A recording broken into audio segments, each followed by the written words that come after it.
ஒய்ஃபாக இருக்க மாட்டாங்க. அதே தான் கணவனுக்கும். உங்கள் கணவன் மேலே உங்களுக்கு அக்கறை இல்லை, உங்கள் கணவனை நீங்கள் கவனிக்கல, உங்களுக்கு ஜெபம் இருக்கலாம், அல்லேலூயா, உங்களுக்கு என்ன இருக்கலாம், ஜெபம் இருக்கலாம், உபவாசம் இருக்கலாம், தேவனை தரிசிக்கிறதுல உங்களுக்கு ஆர்வம் இருக்கலாம், உங்கள் பிள்ளைகளை நேசிக்கலாம். ஆனால் உங்கள் கணவன் மேலே நேசனை இல்லாமல் போச்சுன்னா உங்கள் கணவன் என்ன ஆவார்? ஓடிடுவார். என்ன ஆவார்? அவரும் வேஸ்ட் ஆகிடுவார். அல்லேலூயா. எப்போ பார்த்தாலும் அந்த ஆளு வேஸ்ட்டுங்க, அந்த ஆளு வேஸ்ட்டுங்க, அந்த ஆளு வேஸ்ட்டுங்க வாயில் சொல்லிட்டு இருந்தது அப்புறம் நிஜமாக மாறிடும்.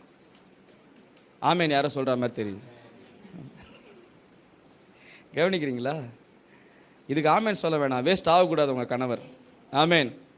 மனைவி கணவன் மீது அக்கறை உள்ளவளாக இருக்கணும், கணவன் மனைவி மீது அக்கறை உள்ளாக இருக்கணும், கணவனும் மனைவியும் பிள்ளைகள் மேல் அக்கறை உள்ளாக இருக்கணும், பிள்ளைகள் தாய் தகப்பன் மீது அக்கறை உள்ளதாக இருக்கணும்.